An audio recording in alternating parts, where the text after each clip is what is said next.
Commander Lisa Barnes stood at the observation deck of the New Horizons station, watching the stars twinkle in the darkness of space.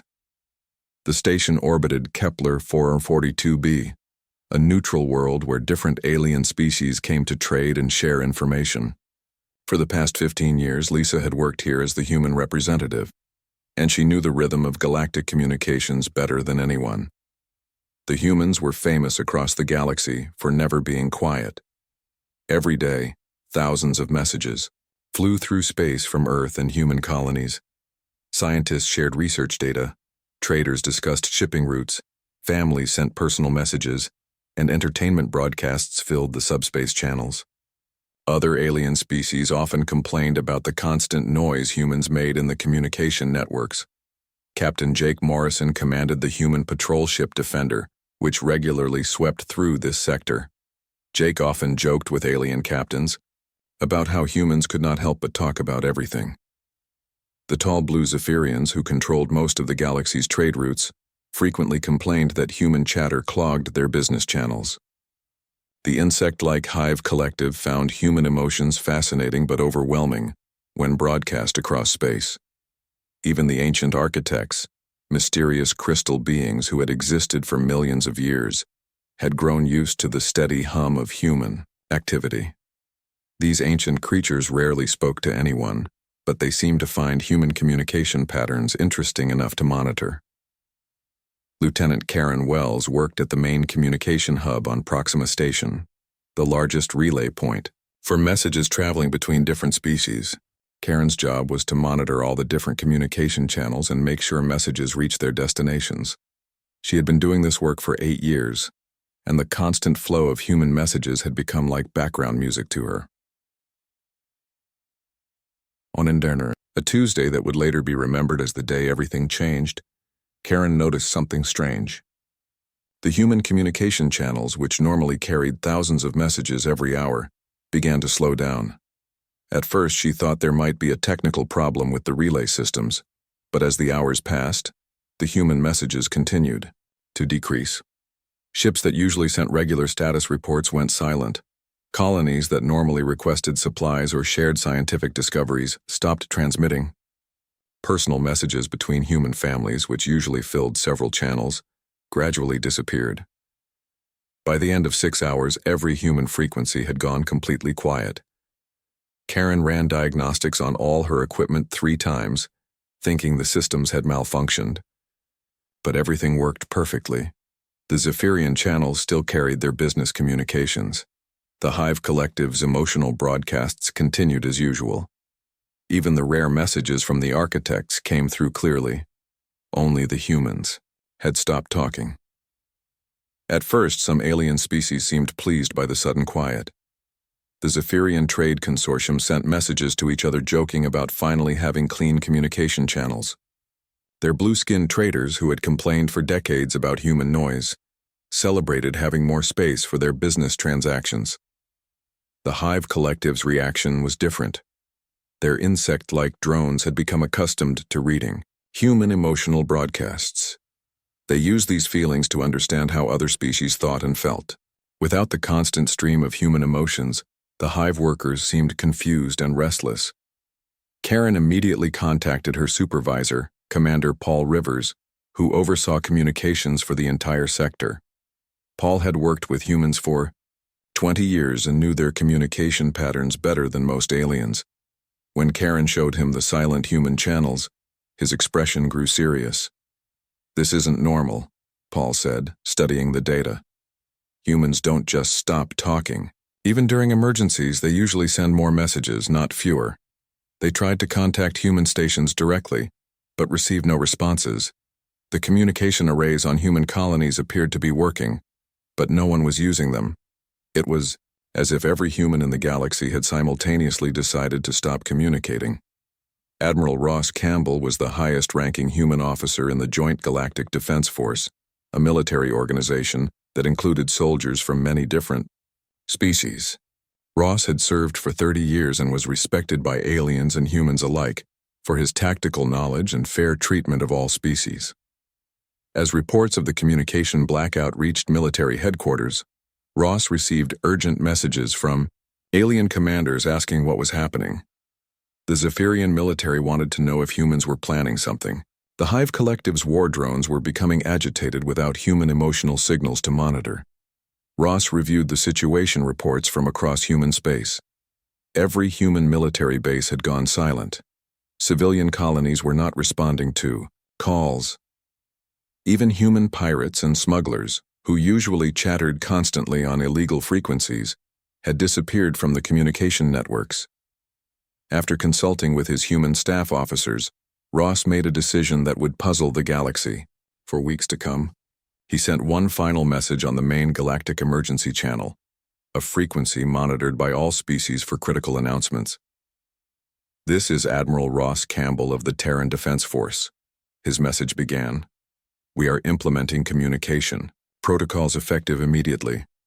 All human civilian and military units are going silent until further notice.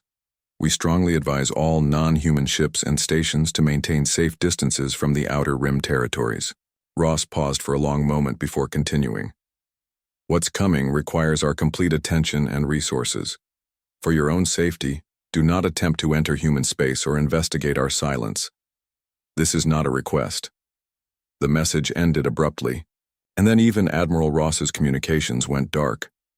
The reaction across the galaxy was immediate and varied. Some species saw the silence as suspicious. The Zephyrians worried that humans were planning to break trade agreements or launch surprise attacks. Other species were simply confused. The peaceful gardener species, who maintained the galaxy's agricultural worlds, sent concerned messages asking if humans needed food or medical supplies. But the architects, the ancient crystal beings who had watched galaxies rise and fall, began to take notice of something else.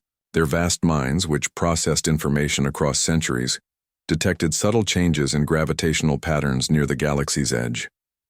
Something was moving in the dark space between star systems, something massive enough to bend space-time around it. The architect calculations suggested that whatever was approaching was still far away, but moving faster than should be possible. Their mathematical predictions indicated that the gravitational disturbances were coming from the same direction as the outer rim, the region Admiral Ross had warned other species to avoid. As days passed without any human communication, the initial celebration among some species turned to concern. The galaxy had grown accustomed to the constant background noise of human activity. Without it, space seemed strangely empty and quiet.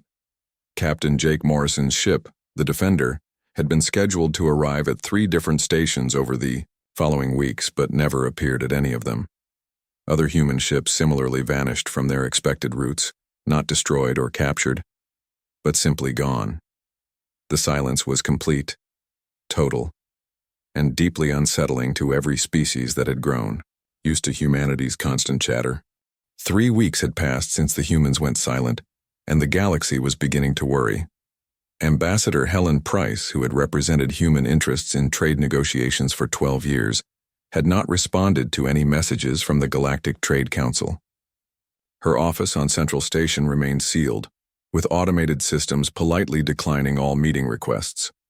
The human colonies that normally sent dozens of requests each day for technological exchanges, medical supplies, or research partnerships had become completely quiet. Trading posts that depended on human goods found their supply lines cut off without explanation. The steady flow of human tourists, scientists, and merchants that had become part of daily life across the galaxy had simply stopped.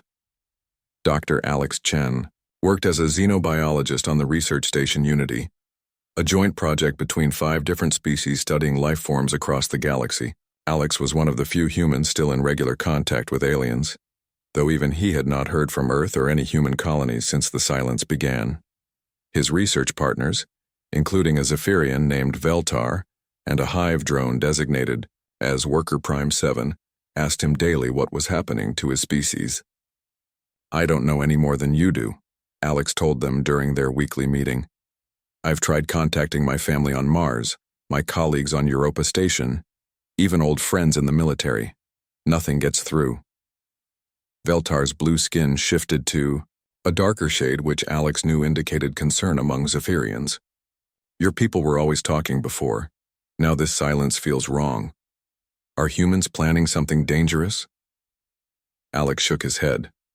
Humans don't just disappear. If we've gone quiet, there's a very good reason for it. My species doesn't do anything without talking about it first unless something really serious is happening. Worker Prime 7's compound eyes focused on Alex with an intensity that made him uncomfortable. The Hive Collective communicated through shared emotions and pheromones, and they had become dependent on reading human emotional broadcasts to understand how individual minds worked. Without those signals, the Hive was struggling to predict what other species might do. The absence of human feeling noise creates disturbance in collective understanding, Worker Prime 7 said in the halting way Hive drones spoke. Human emotions provided context for individual mind processes of other species. Without human baseline, collective cannot properly interpret alien thoughts. The architects had begun to take the situation more seriously. These ancient crystalline beings existed on a different time scale than most species, often taking decades to form simple opinions. But their mathematical minds were detecting patterns that worried them deeply. Their monitoring stations throughout the galaxy recorded gravitational anomalies, spreading inward from the outer rim. The massive crystal entity known as Prime Calculator of Distant Stars shared its findings with the Galactic Science Council through a series of complex mathematical equations. The translation took several days, but the meaning was disturbing. Something enormous was moving through the dark space between galaxies, bending reality around it in ways that suggested mass beyond anything previously encountered. The architects' calculations showed that whatever was approaching had already consumed at least 17 star systems beyond the galaxy's edge. The gravitational signatures indicated that these systems had not been destroyed in any conventional sense, but had simply ceased to exist, leaving expanding zones of absolute emptiness behind. Captain Maria Rodriguez had commanded the exploration, vessel Pathfinder for 6 years, mapping unknown star systems and studying cosmic phenomena. When a Hive patrol found her ship drifting with minimal power near the border of human space, they brought her aboard for questioning. Maria was conscious and uninjured, but she refused to explain why her ship's systems had been powered down to barely detectable levels.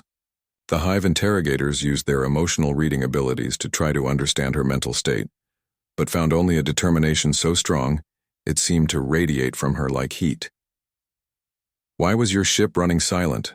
the Hive captain asked through Worker Prime 12. "We can't risk detection," Maria replied simply. "Detection by whom?" "I can't tell you that." "Are humans preparing for war?" "No. We're preparing for something much worse than war." The Hive captain tried different approaches, but Maria would not reveal any details about human activities. She would only repeat that her species was doing everything necessary to protect the galaxy, and that other species would understand soon enough. The Zephyrians attempted to send trade delegations to human colonies, hoping to maintain their business relationships despite the communication blackout. But they found border defense platforms still operational and actively turning away all traffic. The automated messages were polite but firm. Quarantine protocols in effect. For your safety and ours, maintain minimum distance from all human territories. When Zephyrian captains tried to ignore these warnings and approach human worlds anyway, they discovered that the defense systems would not allow any non-human ships to pass. The weapons did not fire, but gravitational fields and tractor beams would gently but irresistibly push approaching vessels away from human space. Intelligence reports from various species began painting a concerning picture. Every human military vessel had vanished from regular patrol routes. Civilian transport ships that normally carried passengers and cargo between different worlds were nowhere to be found. Even human pirates and smugglers, who usually operated on the edges of legal space, had completely disappeared. Commander Pete Johnson had run the Frontier Security Office for 8 years, coordinating anti-piracy efforts between human and alien forces. His Zephyrian counterpart, Captain Zexhai, had worked with Pete on dozens of joint operations. When Zexhai tried to contact Pete about ongoing investigations, he found the entire Frontier security network had gone dark.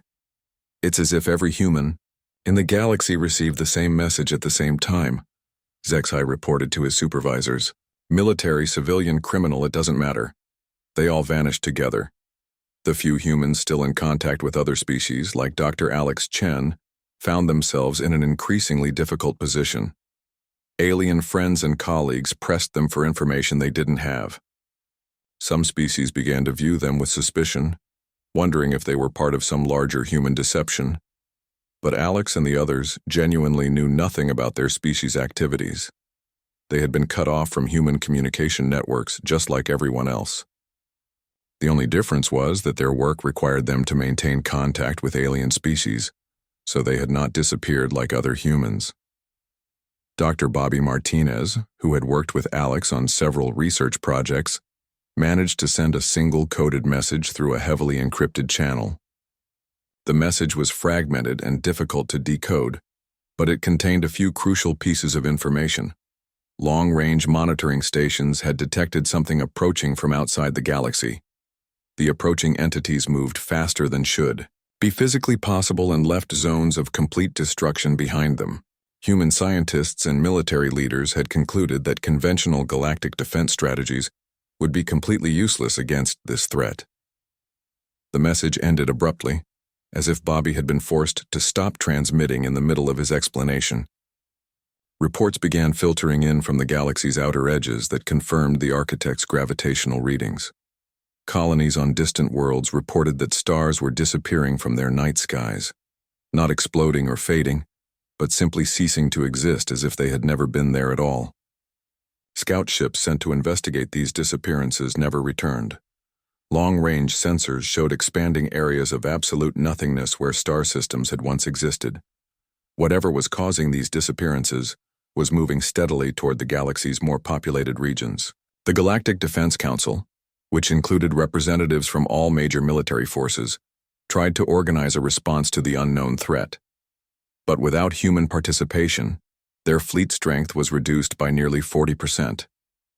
Human ships and crews had made up a significant portion of the galaxy's defensive capabilities. More troubling was the loss of human tactical expertise. Human officers had developed many of the strategies currently used by galactic forces. Their approach to warfare, which combined aggressive tactics with adaptive thinking, had proven successful in dozens of conflicts over the past century. As the fourth week of silence began, even the most optimistic species started to accept that something unprecedented was happening. The humans had not simply withdrawn from galactic affairs. They had mobilized their entire civilization for some purpose that required complete secrecy and total commitment. The question that haunted every alien leader was simple. What could be so dangerous that humanity's most talkative species would voluntarily go silent? Dr. Alex Chen was running routine genetic analysis on samples from a newly discovered microorganism when his secure communication terminal chimed with an incoming message. The terminal had been silent for weeks, like all channels connected to human space, so the sudden signal made him jump from his chair. The message header showed it came from Dr. Bobby Martinez, his former research partner who now worked at the Deep Space Monitoring Facility in human territory. But the transmission was heavily encrypted and fragmented, as if it had been broken into pieces and sent through different routes to avoid detection. Alex spent 3 hours decoding the message, and what he read made his blood run cold. Bobby had risked everything to send this information, and the contents explained why every human in the galaxy had suddenly gone silent. The message began with sensor readings from the outer edge of the galaxy. 3 months earlier, human deep space stations had detected massive energy signatures approaching from the void between galaxies. The signal suggested objects of impossible size moving at speeds that violated known physics. Within days of the first detection, more monitoring stations reported similar findings. Whatever was coming was not a single entity, but a vast swarm of enormous objects, each one larger than most star systems. The energy signatures indicated that these objects were consuming everything in their path, not just destroying it, but somehow erasing it from existence entirely. Human scientists had given these entities a simple name: the Devourers. Bobby's message included data that made Alex's hands shake as he read it. The Devourers did not simply destroy matter and energy like conventional weapons. They consumed space-time itself, leaving expanding zones of absolute nothingness behind them. Stars, planets, asteroids, even the empty space between them simply ceased to exist when the Devourers passed through. The most terrifying part was their speed. Initial calculations suggested they were moving faster than light, which should have been impossible. But subsequent analysis revealed something even worse. The Devourers were not traveling through space at all. They were consuming the space in front of them and creating new space behind them, effectively eating their way across the universe. Commander Pete Johnson, who directed humanity's Strategic Response Division, had made the decision to implement total communication silence within hours of receiving the first confirmed reports. Every human ship, station, and colony had been quietly recalled. Civilian populations on outer worlds had been evacuated under cover stories about mining accidents or equipment failures. The entire human species was now working in absolute secrecy on the greatest challenge they had ever faced. Every scientist, engineer, soldier, and civilian had been mobilized for a single purpose: finding a way to stop entities that could literally unmake reality. The few humans still in contact with alien species like Alex were unknowing decoys.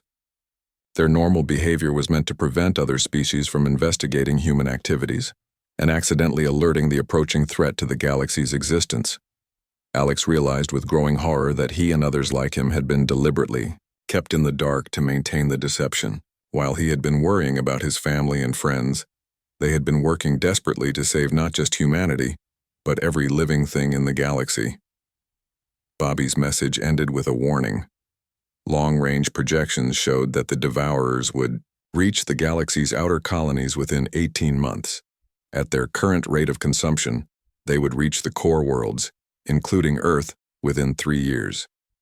The message concluded with coordinates for a secure meeting point and instructions for Alex to share this information with the Galactic Council immediately. Humanity needed the cooperation of every species in the galaxy, but they had not dared to reveal the truth earlier, for fear of causing panic or attracting unwanted attention to their preparations.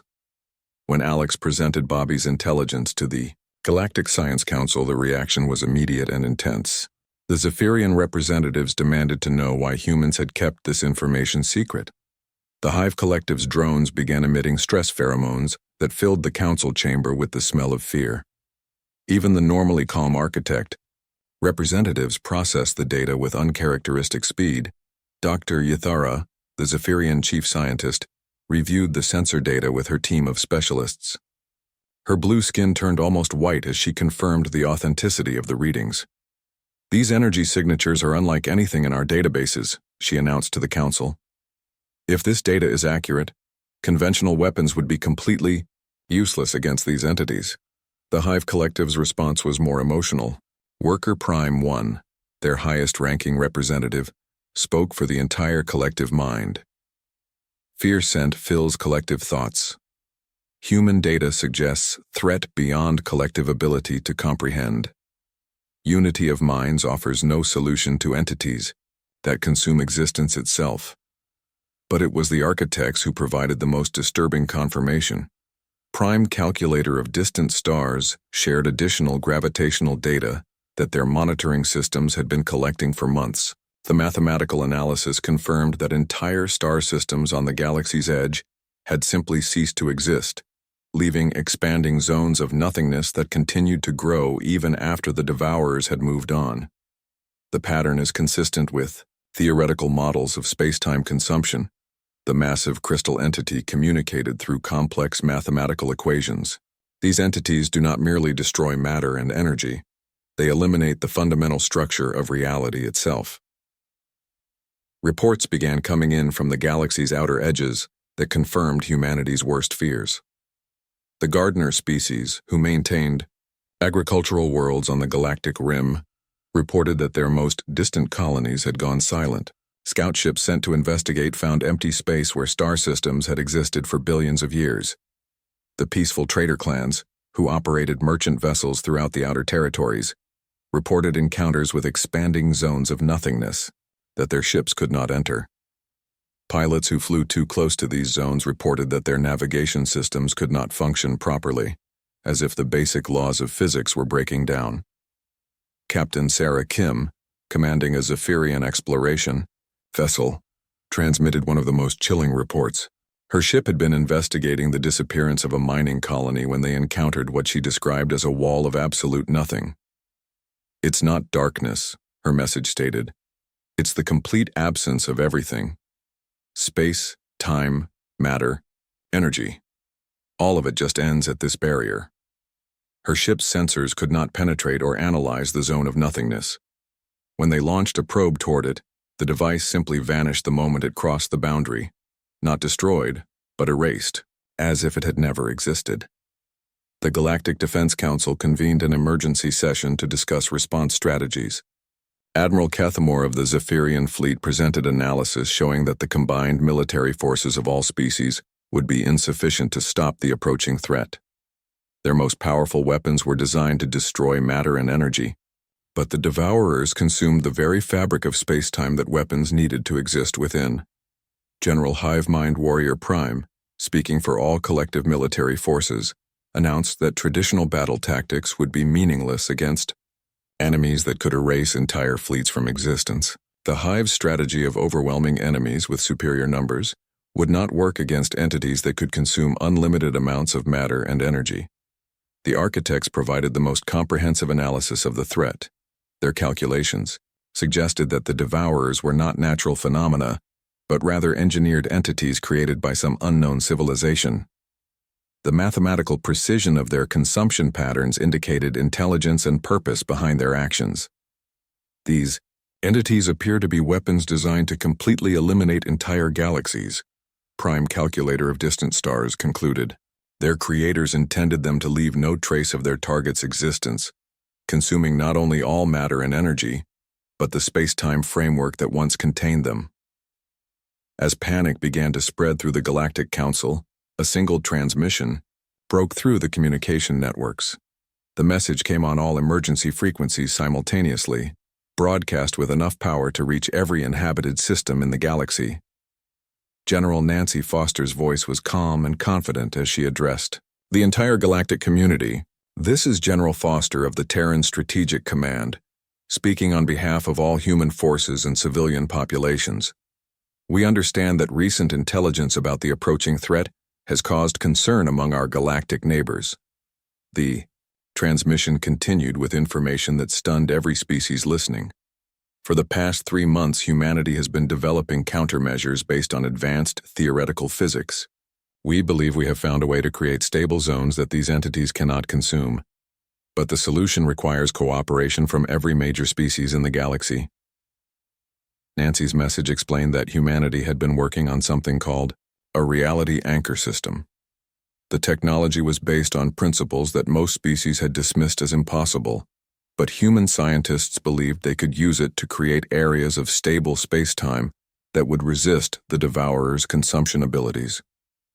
The meeting point was a massive space station called Harmony Hub, built decades earlier as a neutral location for diplomatic conferences between different species.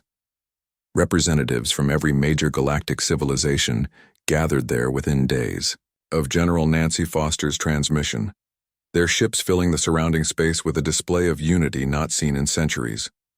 Dr. Jennifer Kane led the human scientific delegation aboard the station. As humanity's leading expert on exotic matter and theoretical physics, Jennifer had spent the past 3 months working almost without sleep on humanity's desperate plan. Her presentation to the assembled representatives would determine whether the galaxy had any hope of surviving the approaching Devourers. The main conference hall was filled with beings from dozens of different worlds. Tall blue Zephyrians sat beside insect-like hive drones, while crystalline architects communicated through mathematical displays that filled entire wall sections.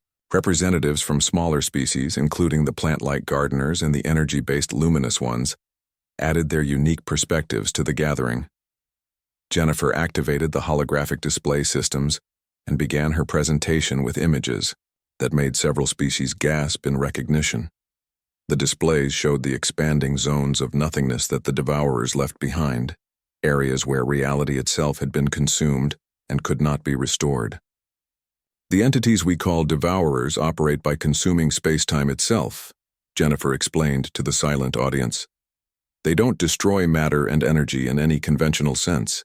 They eliminate the dimensional framework that allows matter and energy to exist. The architect representative, prime calculator of current crisis, projected mathematical equations that confirmed Jennifer's explanation. The complex formulas showed how the devourers systematically unraveled the quantum foundations of reality, leaving behind regions where the basic laws of physics no longer functioned. Captain Steve Williams had been testing prototype anchor systems in remote areas of human space for the past 2 months. His ship, the Experimental, carried technology that had never been attempted before. Steve's team had successfully created small zones of stable reality that the Devourer's advanced scouts could not penetrate. But the energy requirements were enormous. "Our tests show that reality anchors can work," Steve reported to the assembly through a secure communication link. "But each anchor point requires the combined output of an entire star system to maintain stability. Creating enough anchor points to protect the galaxy would require energy resources beyond what any single species possesses. The solution," Jennifer continued, "required something unprecedented in galactic history. Every major species would need to contribute their unique technological capabilities to create a network of reality anchors spanning thousands of light years. The Zephyrian trade networks would distribute resources, the Hive Collective's instant communication systems would coordinate operations, and the architect's computational power would calculate precise anchor placements. But there was a critical requirement that made several representatives shift uncomfortably in their seats. The anchor system needed one species to coordinate the entire operation in real time, making split-second decisions across galactic distances while under attack by entities that could erase entire fleets from existence. Dr. Lisa Thompson, humanity's chief military strategist, presented the tactical analysis that had led to humanity's most controversial conclusion. The coordination role required a combination of rapid reflexes, adaptive thinking, and the psychological ability to continue fighting, even when facing certain defeat. "Our analysis shows that only one species in the galaxy has the necessary combination of traits," Lisa announced. "Humans have the fastest reaction times for complex decision-making, the greatest adaptability to changing circumstances, and the documented refusal to surrender even when victory seems impossible." The reaction from alien representatives was immediate and mixed. Some species protested that such an important role should be shared among multiple civilizations. Others questioned whether humanity could be trusted with coordinating the galaxy's defense, especially after keeping the Devourer threat secret for months. Admiral Kethmore of the Zephyrian fleet voiced the concern that many species shared.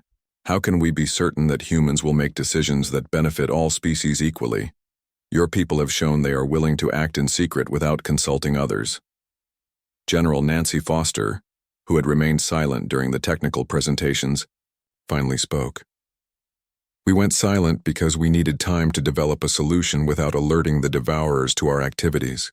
Every day we spent talking about the problem was a day we weren't working to solve it." She activated a display showing the current progress of the Devourer advance. The entities had consumed dozens of star systems since humanity first detected them, and their rate of consumption was increasing as they grew larger. "We don't have time for extended debates about trust and cooperation. The leading edge of their forces will reach inhabited systems within 6 months." The Hive Collective's representatives had been unusually quiet during the presentations, but Worker Prime 1 finally spoke for the entire collective mind. "Collective has analyzed human decision patterns through emotional broadcasts over many years. Human species shows consistent pattern of protecting other species even at cost to themselves. Collective supports human coordination role. The architects provided their own analysis through a series of complex mathematical proofs. Their calculations showed that human neural patterns were uniquely suited for the type of rapid, adaptive decision-making that the anchor system would require. No other species had the combination of individual initiative and collective coordination necessary for the task. Captain Danny Foster commanded the human battle group that would provide military cover for the anchor installation teams. His fleet included ships from every branch of human military service, all of them staffed with volunteers who understood they might not survive the coming battle. "The Devourers don't fight like any enemy we've encountered before," Danny explained to the mixed group of alien military observers. They don't try to destroy our ships or capture territory. They simply erase everything they encounter from existence. Our tactics have to be based on staying ahead of them, while the anchor teams complete their installations. Commander Amy Price had been selected to coordinate evacuation operations, moving billions of civilians from worlds that could not be protected to areas that would be covered by the anchor system. The logistics of such a massive population movement required cooperation from every species' transportation networks. We're asking species to abandon worlds that have been their homes for thousands of years, Amy acknowledged. But the alternative is complete extinction. The anchor system can protect core worlds and major population centers, but outer colonies will have to be evacuated. The gardener species, who had maintained agricultural worlds throughout the galaxy for centuries, agreed to convert their remaining colonies into food production centers to support the massive refugee populations. The luminous ones offered to provide energy directly to ships and stations that would house evacuees. As the planning sessions continued, reports arrived that made the urgency clear. The Devourer's advance forces had reached the outer edges of inhabited space. Entire species on the galactic rim were sending desperate messages before going silent forever. The zones of nothingness they left behind continued to expand even after the Devourers moved on, threatening to eventually consume the entire galaxy even if the main force was stopped. Dr. Bobby Martinez, working from a hidden research facility deep in human space, transmitted regular updates on the anchor technology development.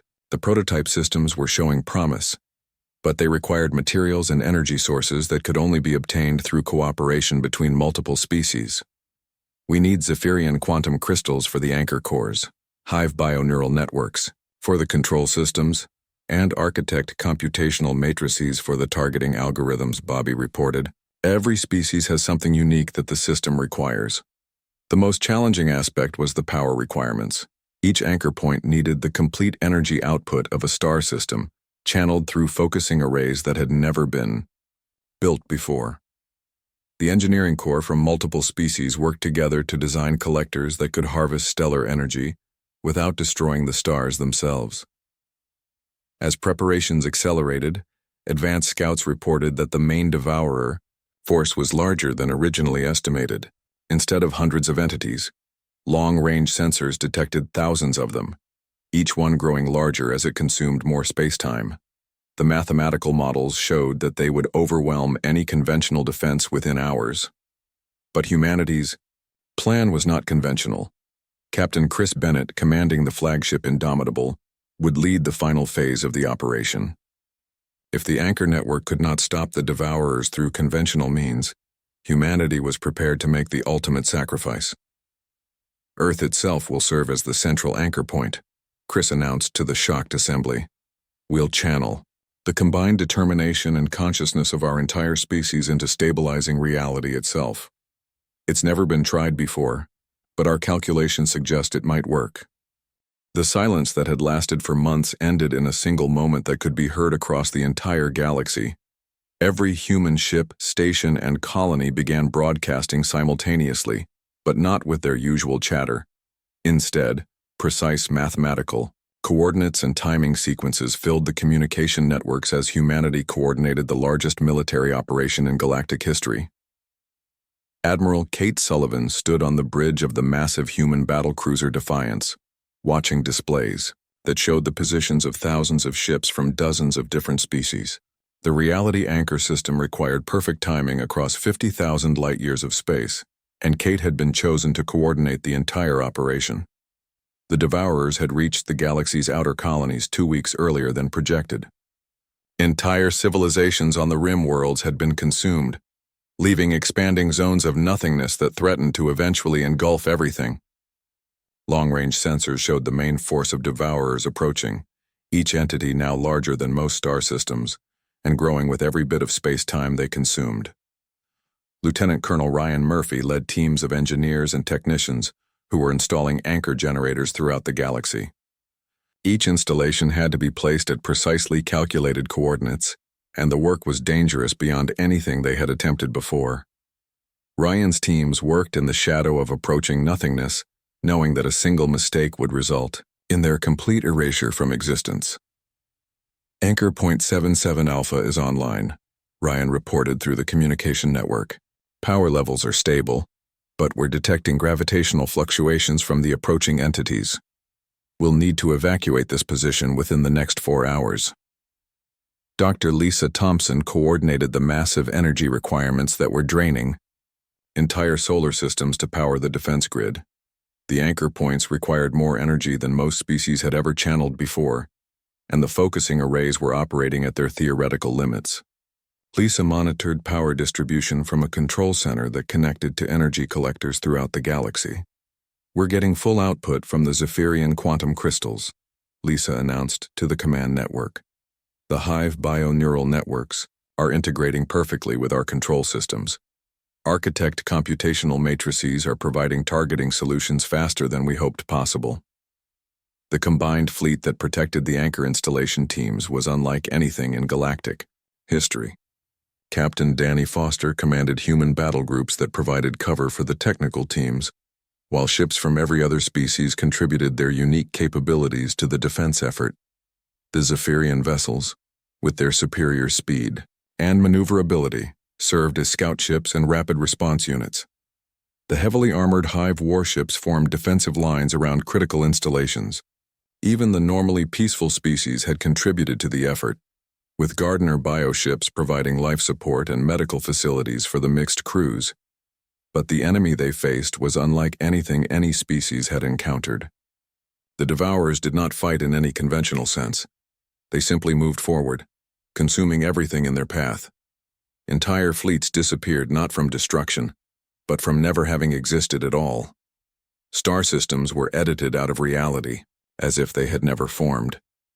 Commander Amy Price commanded the evacuation fleets that were moving billions of civilians to zones that would be protected by the anchor system. The logistics were staggering, requiring transportation resources from every spacefaring species. Refugee ships filled with beings from hundreds of different worlds streamed toward the galactic core, seeking safety behind the reality barriers that humanity hoped to establish. Evacuation Convoy 77 has cleared the danger zone, Amy reported. We've got 15 million Gardner civilians and 3 million Luminous ones safely inside the anchor perimeter. But we're still missing refugee ships from the outer Hive colonies. The Hive Collective had made the most difficult sacrifice of all. Their outer colonies, which housed billions of drones connected to the collective mind, could not be evacuated in time. The collective had made the decision to maintain communication with these drones until the very end, sharing their final moments as the Devourers consumed them. Worker Prime 1 transmitted the collective's final message from the doomed colonies. Collective experiences ending of existence for outer minds. Pattern of consumption confirmed through direct experience. Human anchor system represents only hope for collective survival. All remaining resources committed to human coordination. The battle reached its climax when the largest devourer entity, something that had consumed entire galaxies before reaching theirs, approached the galactic core. The anchor grid was partially complete, but power reserves were failing and several critical anchor points had been overrun before installation could be finished. Captain Chris Bennett, commanding humanity's flagship Indomitable, made the decision that humanity had been preparing for since the crisis began. Earth itself would serve as the central anchor point, with the planet's entire population channeling their combined consciousness into stabilizing reality itself. All human civilian populations on Earth, Mars, Europa, and Titan are participating in the consciousness link, Chris announced to the combined fleet. We're channeling the collective will and determination of 8 billion humans into the anchor matrix. It's never been attempted before, but the theoretical models suggest it will provide the stability we need. The process was visible across the solar system as Earth began to glow with energy that bent space-time around it. The planet itself became a massive anchor point, its gravitational field enhanced by the focused consciousness of humanity's entire species, refusing to let reality be unmade. The final confrontation was unlike any battle in galactic history. The largest devourer entity encountered the anchor field around Earth and, for the first time since arriving in the galaxy, stopped moving forward. The reality anchors held, creating a stable zone that the entity could not consume or penetrate. But the effort required to maintain the barrier was enormous. Stars throughout the galaxy dimmed as their energy was channeled into the anchor network. Several species contributed their entire civilization's power reserves to keep the system running. The architects made the ultimate sacrifice, converting their crystalline bodies directly into computational power for the anchor matrices. The battle lasted for 18 hours, with devourers testing the anchor barriers from every angle while humanity and their allies poured everything they had into maintaining the defense grid. Ships were lost not to enemy fire but to the massive energy requirements of the anchor system, their crews voluntarily overloading their reactors to provide additional power. When the largest devourer finally retreated, pulling back toward the void between galaxies, the anchor network had held but at tremendous cost. Entire star systems had been drained of energy, multiple species had sacrificed their homeworlds to provide power, and humanity had permanently altered Earth's relationship with normal space-time. The aftermath revealed both victory and loss. The devourers had been stopped, locked out of the galaxy by a reality barrier that would require constant maintenance by all species working together. But the galaxy was forever changed. The outer rim was gone, consumed by nothingness that would slowly expand unless continuously maintained by the anchor system. Earth had survived, but it was no longer a normal planet. Its role as the central anchor point meant that humanity's homeworld existed partially outside normal space-time. Its population connected to the galaxy's reality framework in ways that no one fully understood. Admiral Kate Sullivan stood on the observation deck of the Defiance, looking out at stars that seemed different now. Their light filtered through the reality anchors that protected them from the void. The victory had come at a price that would take generations to fully comprehend. Dr. Alex Chen, who had been among the first to learn of the Devourer threat, sent the final report to the Galactic Council. The immediate crisis is over, but our work is just beginning. The anchor system requires constant maintenance and cooperation between all species. We've created a permanent defense, but it's one that we'll need to maintain together for as long as our civilizations exist. The Zephyrian Trade Consortium resumed their commercial operations, but now their ships carried supplies for maintaining anchor installations instead of luxury goods. The Hive Collective rebuilt their civilization around supporting the reality barriers, their drones working tirelessly to monitor the network that kept them all safe. The galaxy had learned that some threats required more than individual species could provide. The Devourer crisis had forced unprecedented cooperation, and the ongoing need to maintain the anchor system meant that cooperation would have to continue indefinitely. General Nancy Foster sent the final message on behalf of humanity to all species in the galaxy. We told you we were going silent for a reason. We knew that talking wouldn't solve this problem, so we focused everything on finding a solution. The next time humanity stops talking, you'll know something really dangerous is coming and you'll know we're already working to stop it. The message was transmitted on every frequency, in every language, ensuring that every species would remember the lesson. Sometimes the most talkative species in the galaxy,